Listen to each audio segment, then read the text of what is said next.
A cold, heavy mist covered the broken ground that morning. It was the kind of mist that made every sound fade and every breath feel sharper than it should. In that pale half-light, a single soldier lay flat on the dirt, his cheek almost touching the wet soil. His fingers held the metal grip of his machine gun, a weapon that had stayed warm only because he had been clutching it for hours. His name was Jimmy Dalton, a man who never wanted to be a hero.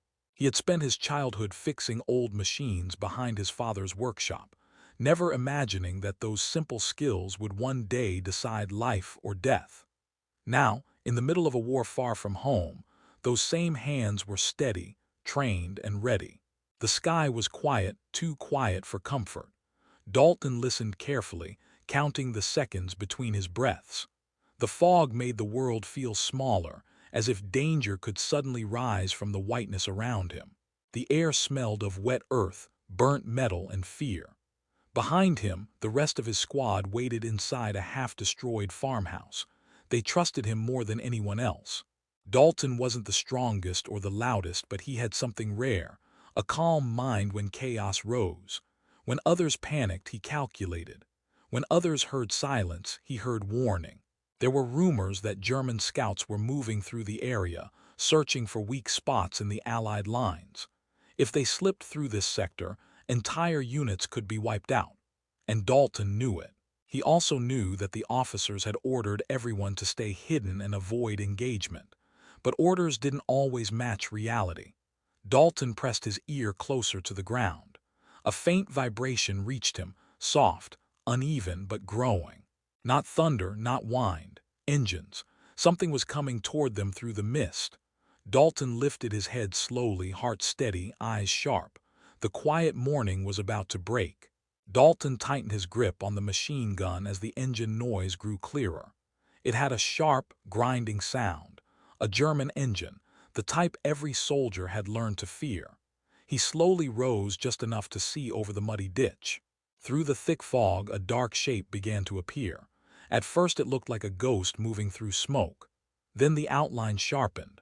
A German armored scout car moving at a steady speed, too steady, too confident. Dalton's stomach sank. He knew this model: fast, light, armed with a 20 cannon and a machine gun that could cut a man in half. These cars didn't attack. They didn't stay long. They simply came close enough to find American positions, and then radioed the coordinates to German artillery waiting miles away. Every time this happened, men died. Dalton's squad had already buried friends because of these early morning patrols. Good men, young men, and men who had never even fired at the enemy before they were taken. The car rolled forward, its wheels slicing quietly through the mud. The commander stood with his head out of the top hatch, scanning the fields with binoculars.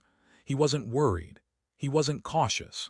He believed the fog kept him safe. Dalton breathed slowly, forcing himself to stay calm. He had no anti-tank weapon, no grenades, nothing that could stop a vehicle like this. He could easily stay hidden, let it pass, and survive the morning. But if he did that, his entire company might be shelled before noon. Dalton thought of the faces of the men behind him, tired, hungry, scared, but still fighting. He thought of how quiet the farmhouse had been last night without Vargas's jokes or Kowalski's stories. Not again. Not today. The scout car kept coming, steady and blind in the fog. And Dalton knew with a strange, cold certainty that he would have to do something that wasn't in any rule book. Something dangerous. Something forbidden. Something that might save everyone or get him court-martialed. Jimmy Dalton wasn't a hero by nature. He was a boy from Gary, Indiana, the middle of 6 kids, who spent afternoons watching train cars instead of attending school. He learned which couplers broke most often, which wires snapped, and how to fix things fast with scrap metal. Every failure had a pattern. Every pattern had a solution. That was his world before the war, a world of steel, smoke, and careful observation. Now in Italy, that world mattered more than any training manual. The 34th Infantry Division had been fighting for months, moving up the Italian peninsula like a slow millstone. Villages were contested. Rivers were deadly.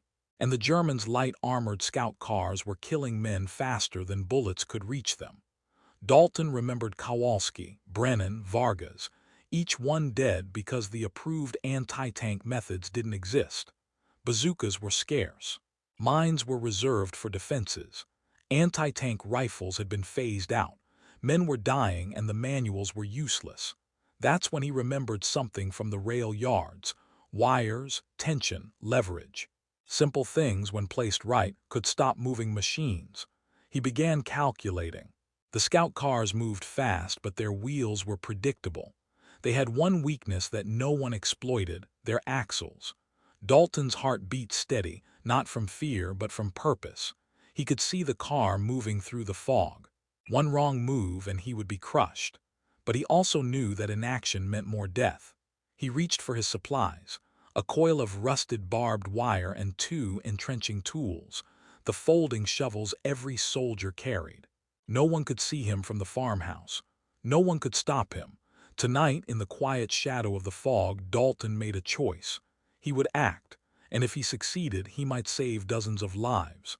If he failed, he could die, or worse, face a court-martial for disobeying orders. The German engine hummed closer.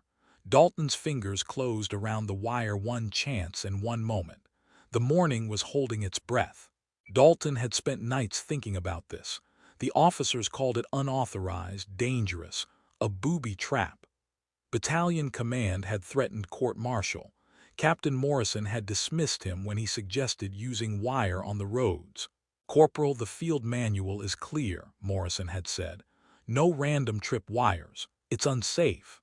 But the manual didn't save Kowalski, Brennan, or Vargas.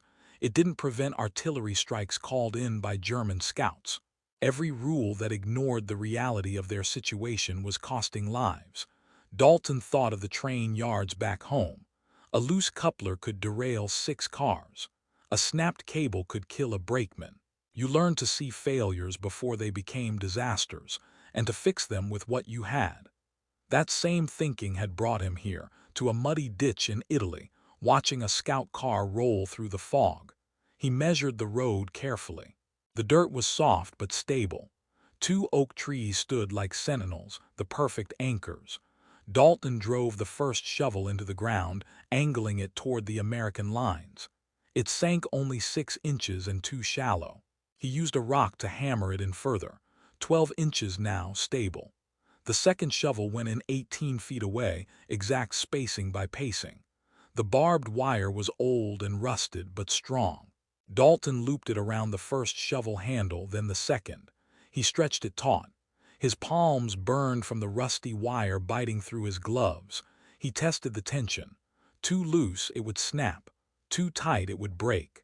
This wire, invisible in the fog, was now a silent threat and a forbidden solution. Dalton took a deep breath, looking at the empty road. The German scout car could appear at any moment. The fog was thick. The morning held its breath, and Dalton waited, knowing that the lives of his men depended on one instant of precision. At 6:43 a.m., the faint hum of a German engine cut through the fog. Dalton's stomach tightened. He didn't flinch. He knew every second mattered. Slowly, the silhouette of the SDACA FZ-222 scout car emerged, gray and silent in the mist. Its commander's head peeked above the hatch, scanning. The gunner idly rotated the 20 cannon, unaware of the trap lying ahead. Dalton's hands shook slightly, but his mind was clear. Years in the rail yards had taught him how to predict movement, to calculate tension, to anticipate failure. Now, it was the same principle, just applied to war. The car rolled closer, 15 miles per hour, about 500 yards out. The fog made it appear larger, slower, yet unstoppable. Dalton crouched, watching the wheels. The wire was taut at axle height. He had measured this twice. It would catch if everything went right. 300 yards, Dalton could see the commander clearly now, eyes scanning binoculars. He knew they were routine patrols. Predictable, confident, deadly, and this one would not escape like the others. 200 yards, the car accelerated slightly, trying to pass quickly. Dalton's heart pounded. He remembered his fallen friends, the ones who had died because rules were followed but action was delayed. Kowalski, Brennan, Vargas, Chen, Harrison, all gone. 50 yards, the front wheels hit the wire. Dalton held his breath. The effect was instantaneous. The wheel caught, the axle seized, and the car flipped. Mud sprayed. Metal screamed.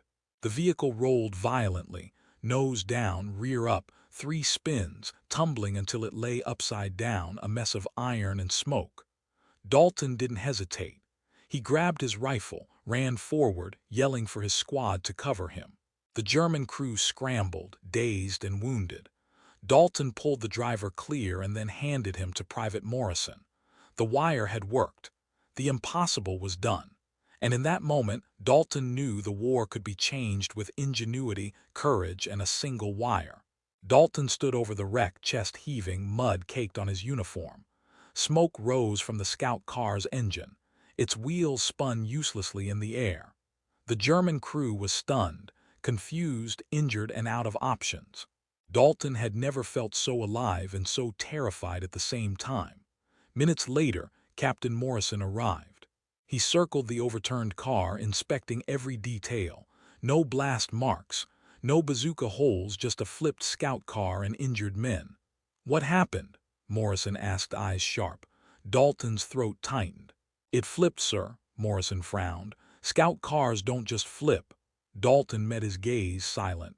The captain didn't push further. He could sense Dalton's pride and his fear. He knew something extraordinary had just happened, but there was no proof, no authorized method in the field manual. The soldiers began gathering around, whispering. Rumors spread quickly. The car had rolled over on its own. Dalton didn't correct them. If anyone saw the wire or the shovels, he could face court-martial. It was better that no one knew. Later that day, Dalton quietly coiled the wire and stuffed it in his pack. The secret method had worked, saving lives, yet it was invisible to the officers. Only he and a few trusted soldiers would ever know. By nightfall, the word began to spread among the men, quietly, like a shadow passing through the camp. One by one, soldiers who understood the risk and the reward would learn the setup, tension, and placement. Dalton lay in his foxhole that night, staring at the stars, thinking of the friends who had died because no one had acted sooner. He didn't feel like a hero. He felt responsible. And yet, in the quiet of the Italian night, he allowed himself a small thought. Maybe, just maybe, he had changed the rules of survival in the mud and fog of war. By March 15th, Dalton's secret had begun to move through the company, quietly and without orders. Captain Morrison had only shared it with one trusted soldier, Private Williams. Williams had set up a second wire on a nearby road while Dalton watched, learning the exact height, tension, and placement. Word spread in whispers, late at night when officers were asleep. Soldiers shared the knowledge cautiously, like a fragile secret that could save lives or get them punished. Private Jackson set one near San Pietro. Private Ali placed another near the Garigliano River, each trap invisible in the fog, each waiting for a scout car to roll into it. And it worked. On March 18th, the first wire set by Jackson caught a German scout car. It flipped, throwing the commander clear and injuring the crew. Nobody was killed. The method was precise, clean, lethal, but without drawing attention. By March 21st, O'Malley's trap disabled another scout car. This one didn't roll completely, but it was enough to force the crew to abandon it. The Germans began noticing patterns, though they didn't know who was responsible. Dalton never boasted.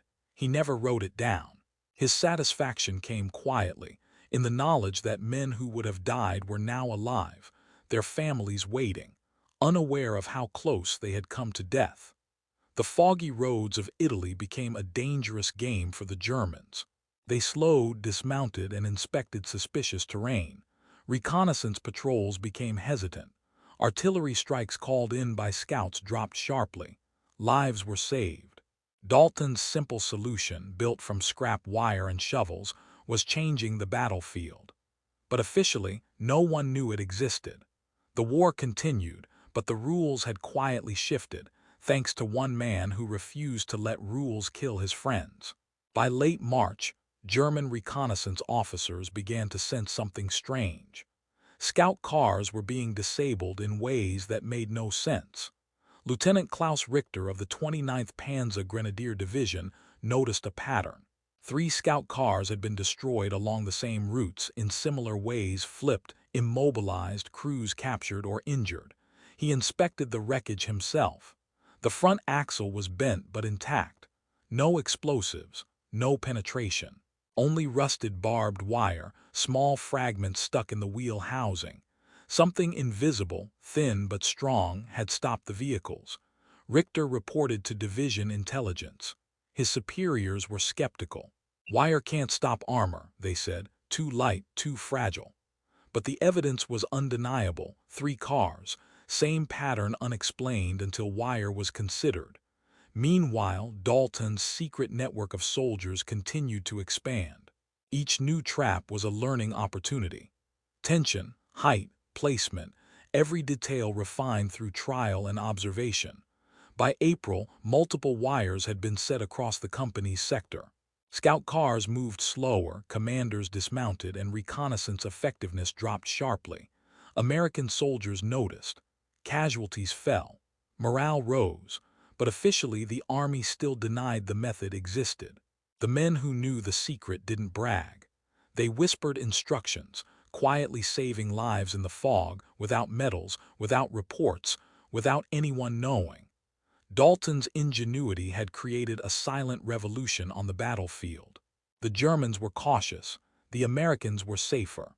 And yet the true hero remained in the shadows, a corporal with a piece of wire, 2 shovels, and the courage to defy orders. By early April, Captain Morrison had begun quietly documenting the results. He measured success rates, recorded each installation, interviewed soldiers, and calculated casualties prevented. The numbers were clear. 87% of scout cars hitting the wires were disabled, with 0 friendly losses. A single coil of barbed wire and 2 shovels could save dozens of lives. Morrison sent a report up the chain. The response was predictable. Unauthorized. Violates field manual. Discontinue immediately. Nothing about praise, medals, or acknowledgement. Dalton's method couldn't officially exist, yet the wires stayed. Soldiers continued to set them, refine them, and pass the secret quietly. The results were undeniable. Casualties fell sharply. Reconnaissance became cautious. Artillery strikes dropped. Lives were being saved. Colonel Anderson, the division intelligence officer, eventually noticed the pattern. He investigated and found the wires. He couldn't officially approve a method that defied doctrine, but he also couldn't ignore its effectiveness. His compromise: do nothing. No orders to stop, no orders to continue. The trip wires remained, silently changing the course of the war in that sector. Dalton never received recognition. The official reports credited improved defensive awareness and anti-tank measures. His name never appeared. But among the men who knew the truth, he became a quiet legend. Sometimes, the greatest acts of heroism are invisible to history.